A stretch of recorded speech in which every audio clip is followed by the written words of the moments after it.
नमस्कार, मैं डॉक्टर कुंजनकर, राजकीय महाविद्यालय Gangapur city, BA part third के द्वितीय प्रश्न पत्र संस्कृत के अंतर्गत नीति शतक पुस्तक पाठ्यक्रम के अंतर्गत है। नीति शतक पुस्तक के प्रथम 2 श्लोक हम पूर्व की कक्षा में पढ़ चुके हैं। अब हम उससे आगे पढ़ाई करते हैं।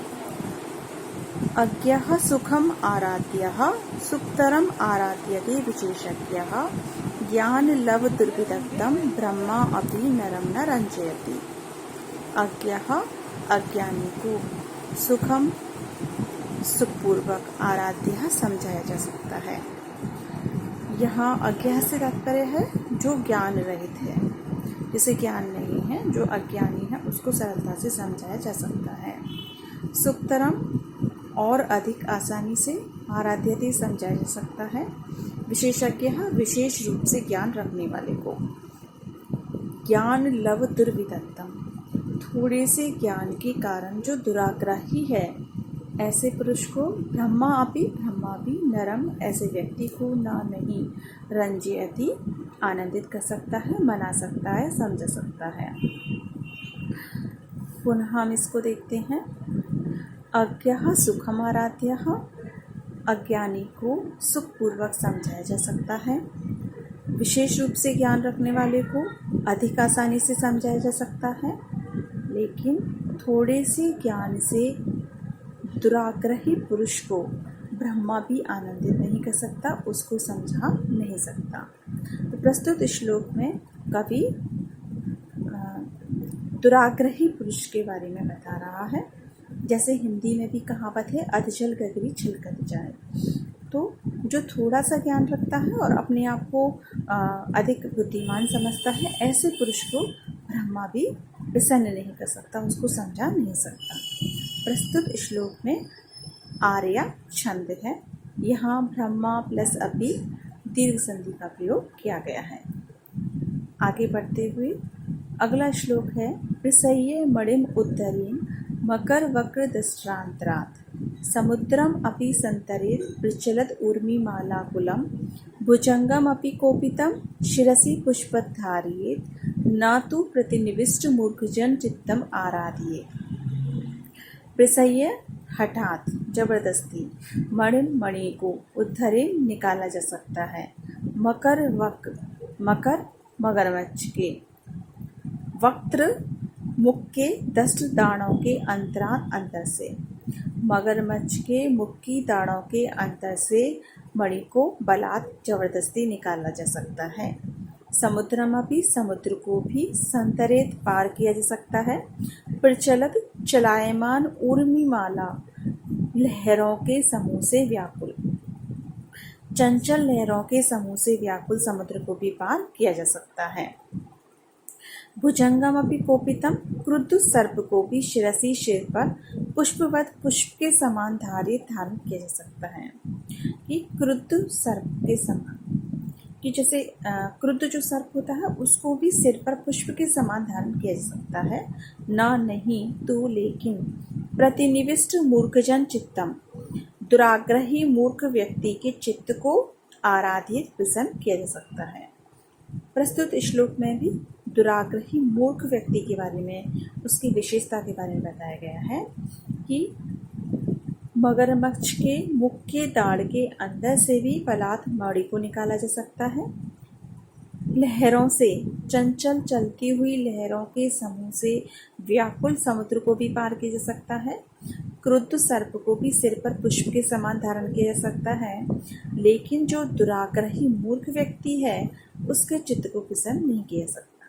यहाँ कभी ये कहना चाहता है कि सारे असाध्य कार्य जो नहीं किए जा सकते, वैसे जो कार्य हैं कि मगरमच्छ के मुख से मणि को निकालना या लहरों से व्याप्त विशाल समुद्र को पार करना, क्रुद्ध सर्प को सिर पर सर्प फूल के समान धारण करना, ये सारे ही जो कार्य हैं वो असाध्य हैं, दुर्लभ हैं, संभव नहीं है।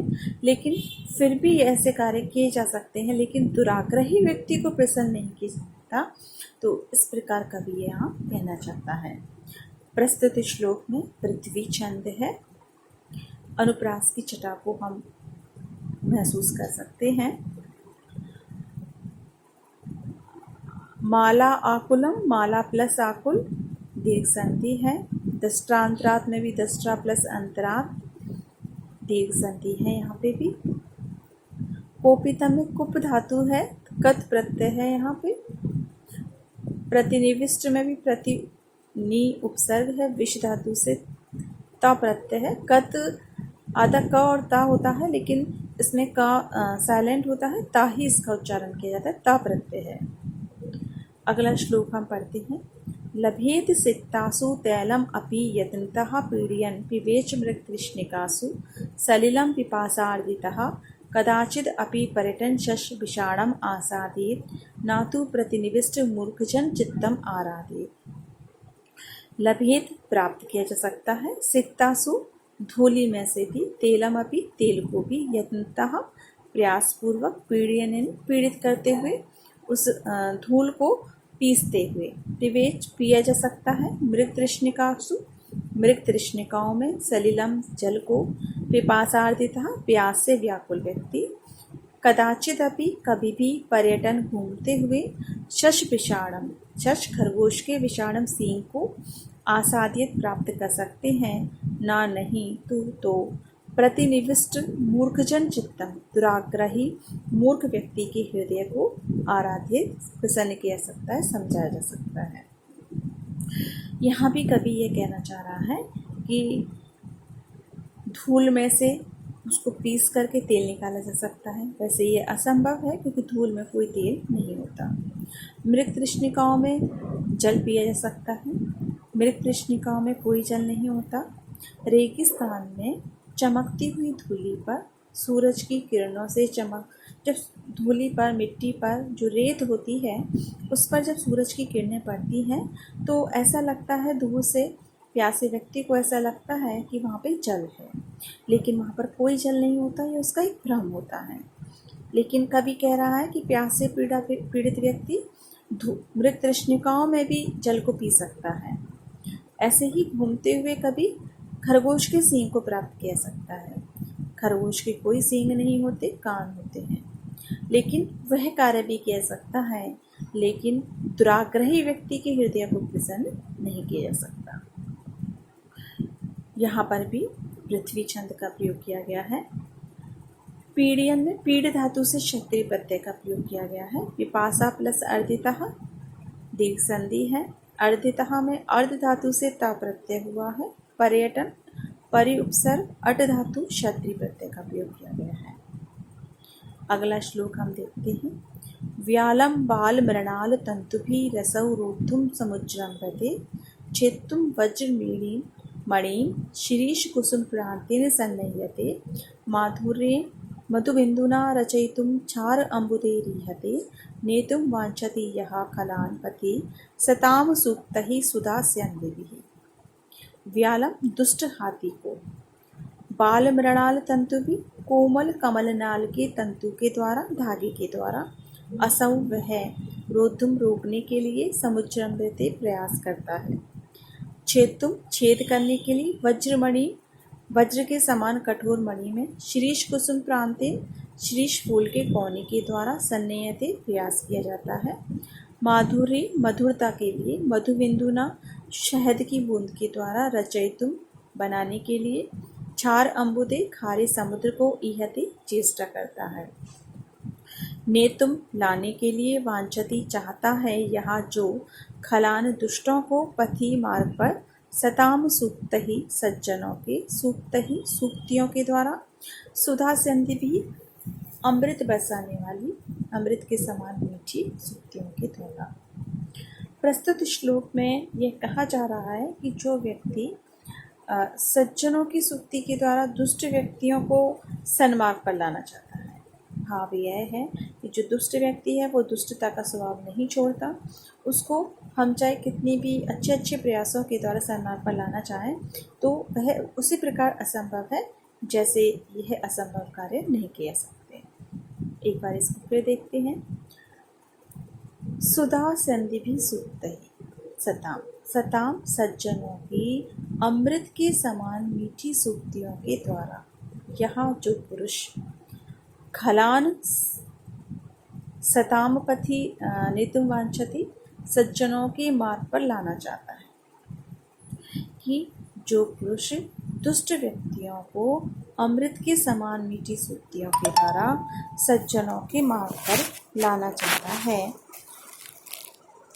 वह वैसा ही असाध्य कार्य कर रहा है जो कोमल कमलनाल के तंतु के द्वारा दुष्ट हाथी को रोकना चाहता है, शीरीष फूल के कोने के द्वारा वज्र के समान कठोर मणि को छेदने के लिए प्रयास कर रहा है, खारे समुद्र को शहद की बूंद के द्वारा मीठा बनाना चाहता है।